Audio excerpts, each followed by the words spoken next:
전날에 너희가 빚을 받은 후에 고난의 큰 싸움을 견뎌낸 것을 생각하라. 혹은 비방과 환난으로서 사람에게 구행거리가 되고 혹은 이런 형편이 있는 자들과 사귀는 자가 되었으니 너희가 갇힌 것을 정원지하고 너희 소유를 빼앗기는 것도 기쁘게 당하는 것은 더 낫고 영광한 소유가 있는 줄 압니다. 그러므로 너희 담대함을 부리지 말라. 이것이 큰 상을 얻게 하느니라. 너에게 인내가 필요하면 너희가 하나님의 뜻을 행한 후에 약속하신 것을 받게 합니다. 잠시 잠깐이면 오시리가 오시니 지체하지 아니하시리라. 나의 믿음은 너희 믿음 안에 살리라. 또한 뒤로 물러가면 내 마음이 그를 기뻐하지 아니하라 하셨느니라. 우리는 뒤로 물러가 멸망할 자가 아니요 오직 영혼을 구원함에 이른 믿음을 가진 자니라. 아멘.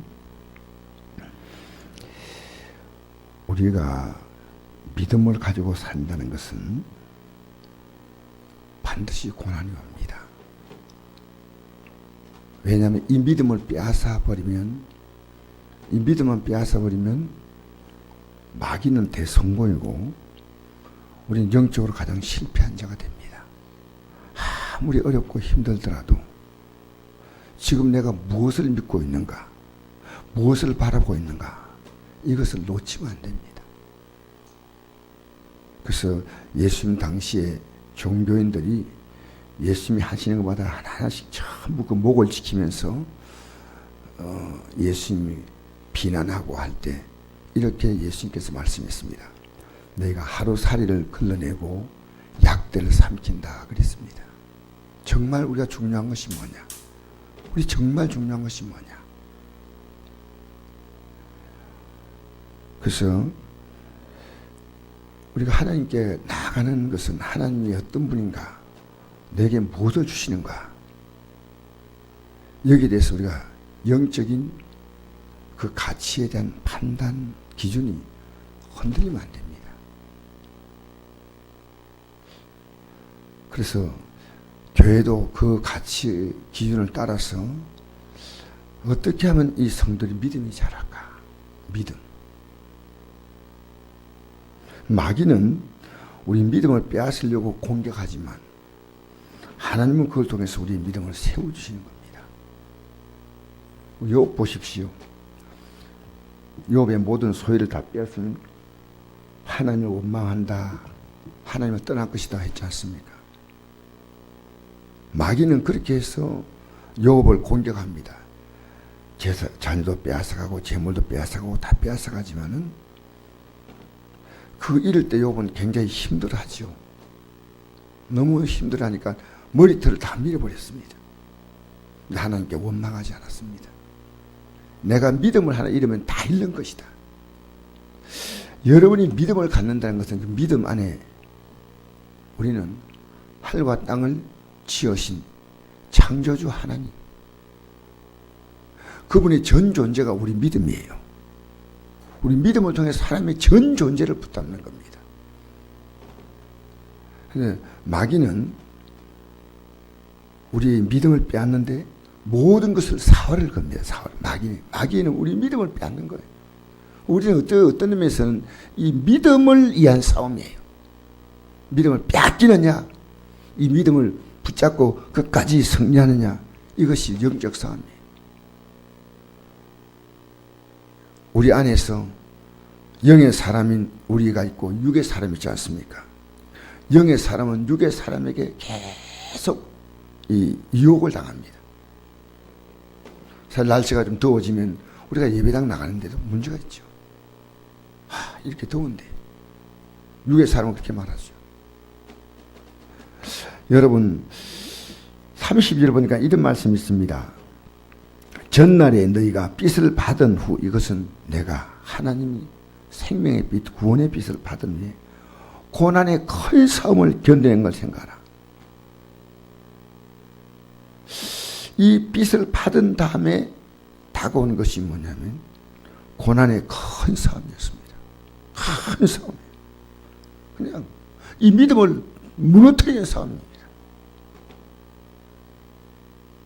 저는 지금까지 목사 일을 못하도록 계속 저를 공격합니다. 솔직한 나에게.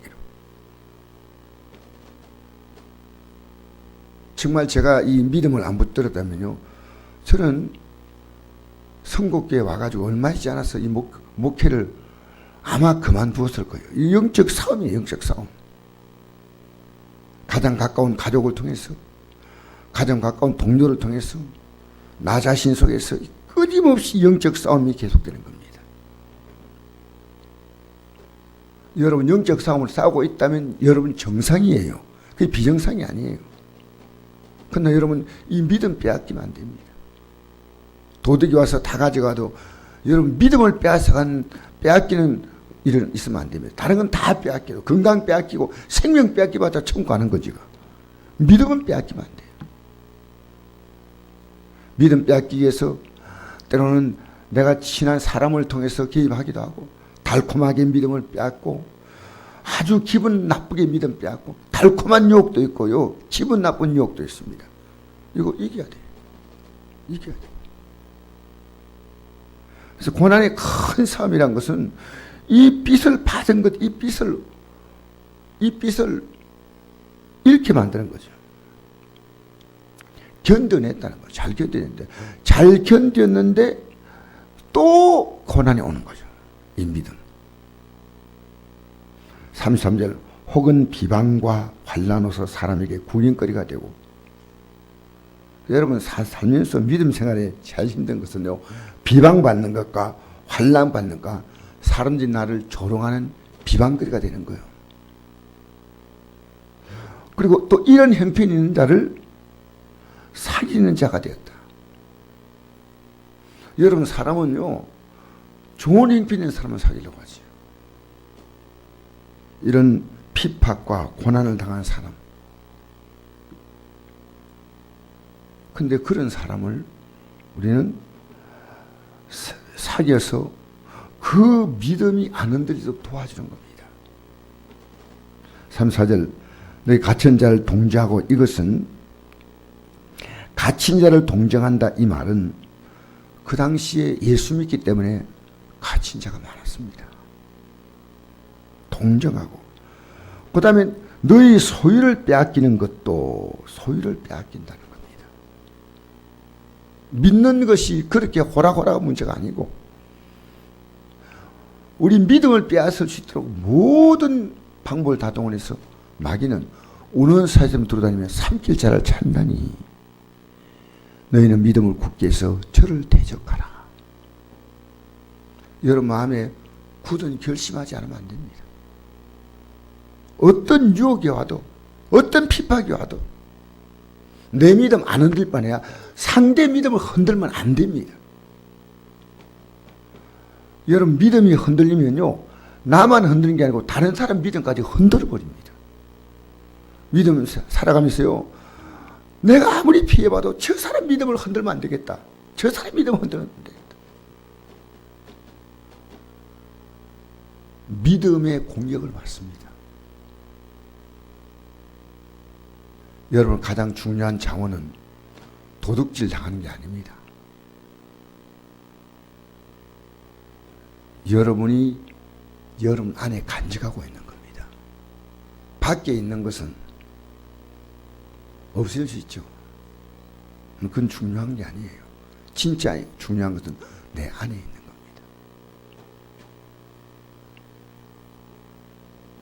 그래서 여러분 이 무더운 날씨에 나와서 새벽에 예배하려는 여러분 보면요, 솔직한 말로 존경스러워요. 믿음으로 살라는 그 마음이 얼마나 귀한지. 너희가 갇힌 자를 동정하고, 갇혀 있는데 격려해 주는 거예요. 여러분 성경에 보니까 이런 말씀 있죠. 마태복음 25장에 보니까 감옥에 있는 자를 돌본다. 이 감옥에 있는 자라는 것은요, 어떤 자냐면 복음 때문에 갇혀 있는 거예요. 이것만 포기하면 나올 수가 있는 사람들이에요. 근데 격려하는 거예요. 이 믿음 포기하면 안 된다고. 이 믿음 붙들고 살라고. 동정해 주는 겁니다. 너희 소유를 빼앗기는 것도, 이렇게 우리가 우리의 소유도 빼앗길 수 있다고 하는 것이 이 믿음이에요. 여러분 마음을 굳게, 믿음 생활을 하기 때문에 경제적으로 더 나빠질 수 있습니다. 건강도 나빠질 수 있어요. 나는 이제 믿음은 안 뺏겨. 내가 환경이 정말 좋아지기 때문에 어제 어떤 성도님이 그러더라고. 자기 농사 짓는데 그 비가 그 지역에 다 났는데 자기 고추밭에는 비가 왔다는 거예요. 3일 동안. 그래서 막 고추가 이번에 막 죽을 고추가 살아나가지고 막 좋아서 그럴 수 있지만은 다른 밭에는 다 비가 왔는데 내 밭에는 비가 안 올 수 있었다. 빼앗겨도 난 믿음 안 뺏긴다. 난 믿음 안 뺏긴다.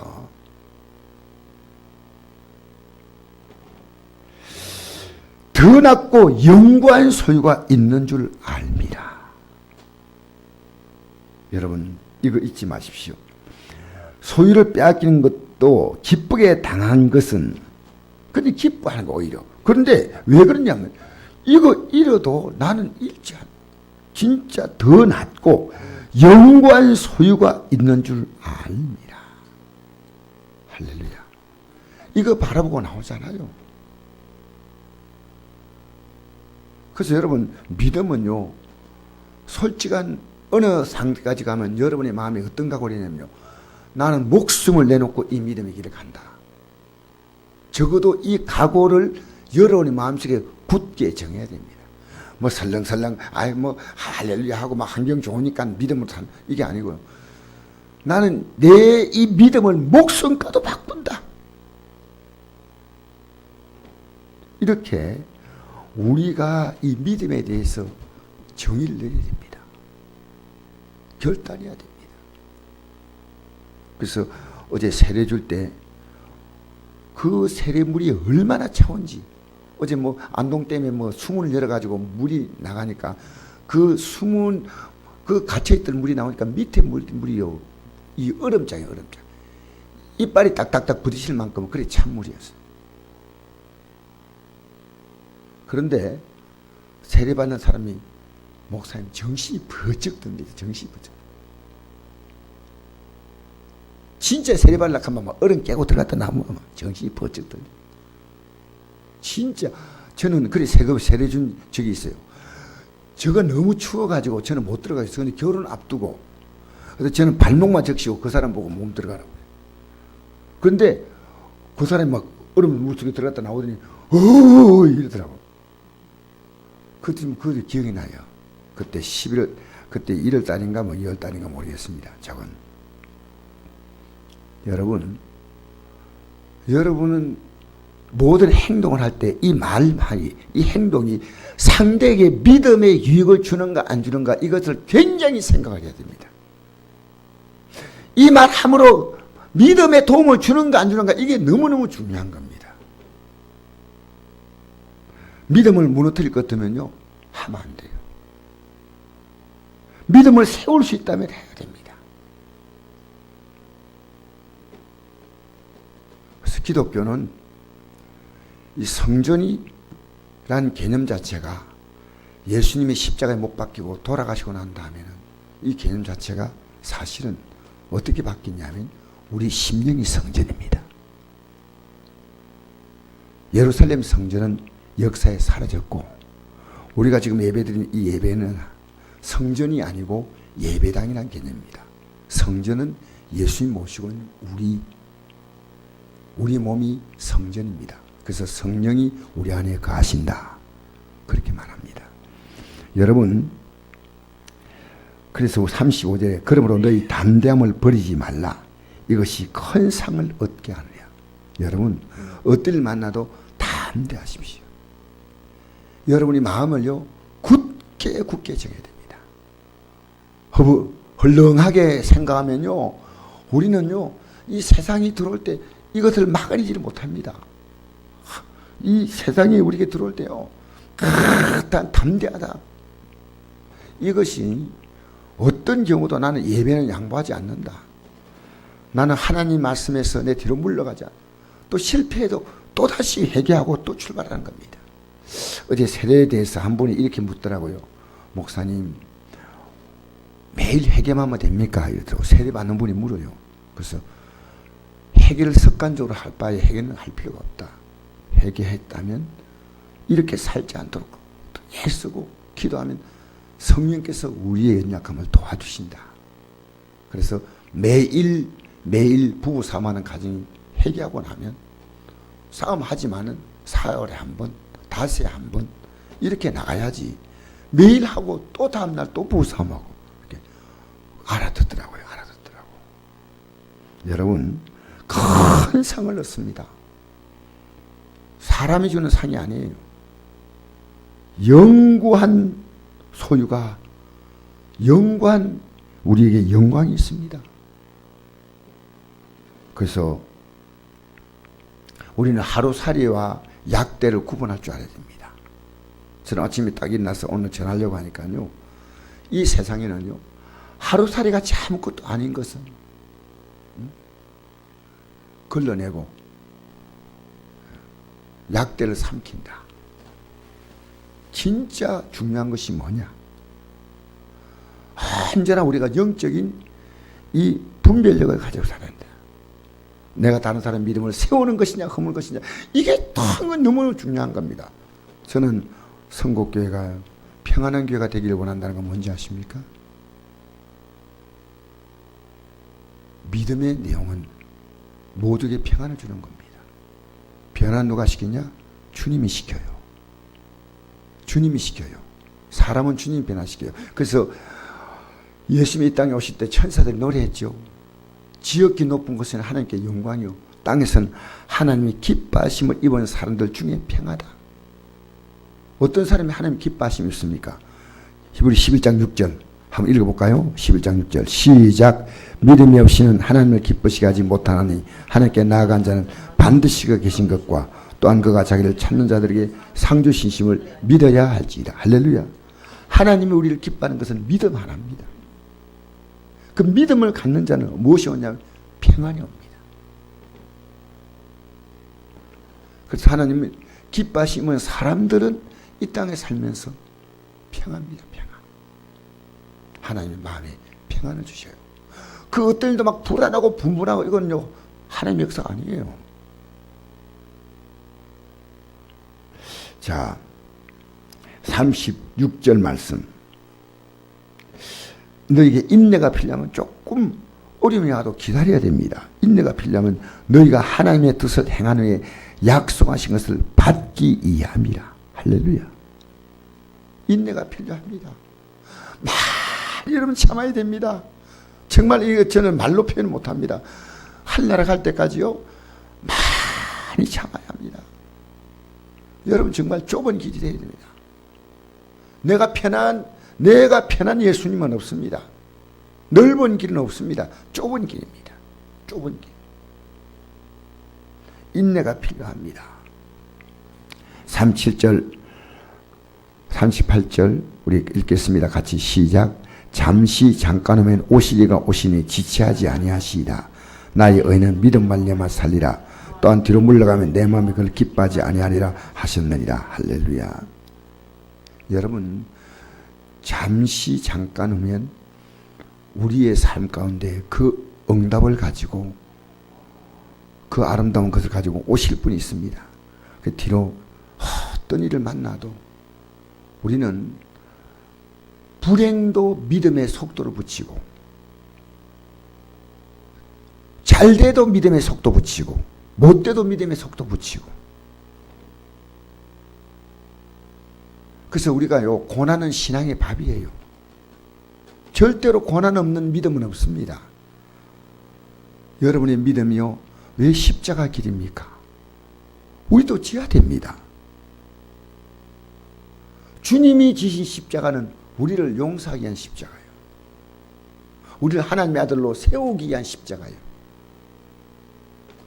우리의 모든 일생의 죄를 다 용서했기 때문에 이제는 우리가 지어야 될 십자가는 이 믿음을 가지고 세상에, 내 안에서부터 세상에 다가오는 그 수많은 유혹들을 이기는 겁니다.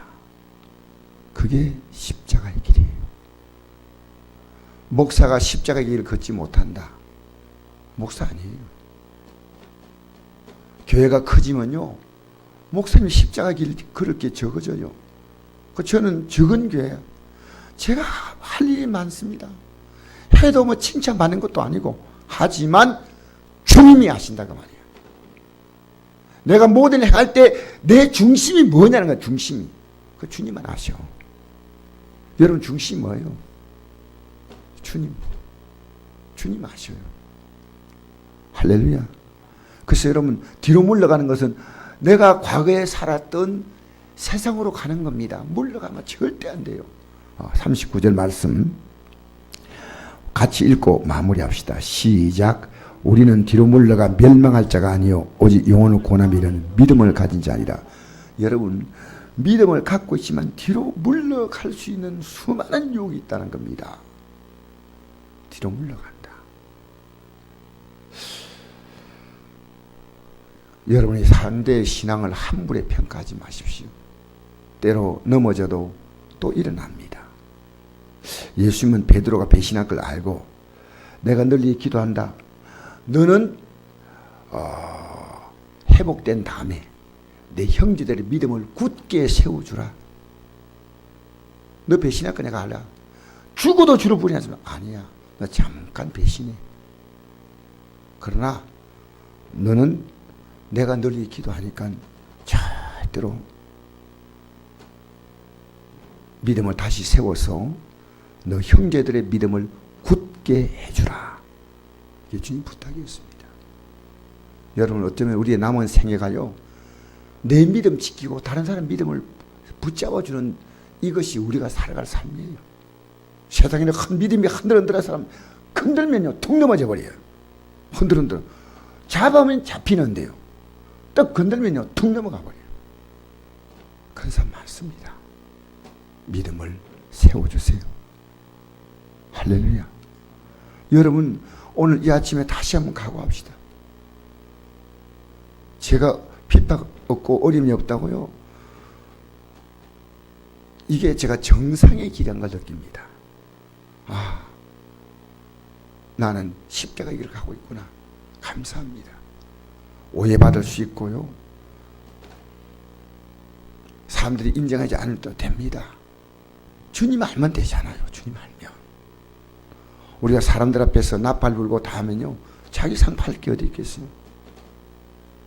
내가 뭐 이렇게 한다. 이 얘기 안 해도요. 사람들은요. 조금 인정해주고 조금 잘못하면요. 비난이 막 비오듯이 쏟아지는 거예요. 그게 사람이에요. 주님은 그렇지 않습니다. 오늘 이 아침에 나온 여러분 우리 오늘도 수없이 많은 유혹들이 뒤로 물러가도록 우리의 마음을 부추길 때 물러가면 안 됩니다. 우리가 더 담대히 앞으로 나가게 되기를 주 이름으로 축복합니다. 오늘도 이 내 믿음을 세우고 연약한 자들의 믿음을 말로 세워주고 얼굴에 제가 이번에 대구 갔더니요 집사님이 이 방송시들 수리한 집사님이요 저를 맞아가 환하게 웃으면서 그 장사가 그렇게 나는 너무너무 마음이 기뻤어요. 그 얼굴 볼 때 환하게 웃으면서 목사님 오셨습니까? 이제 제가 인사를 우리 윤 목사님을 통해서 얘기를 했으니까 아마 그분이 알고 나는 그렇게 밝은 표정을 아내도 그러더라고요. 참 표정이 좋다고. 우리는 표정 하나가 믿음이에요. 눈빛 하나가 믿음이에요. 오늘 이 아침에 믿음으로 더욱 여러분의 삶을 다잡으시기를 주 이름으로 축복합니다.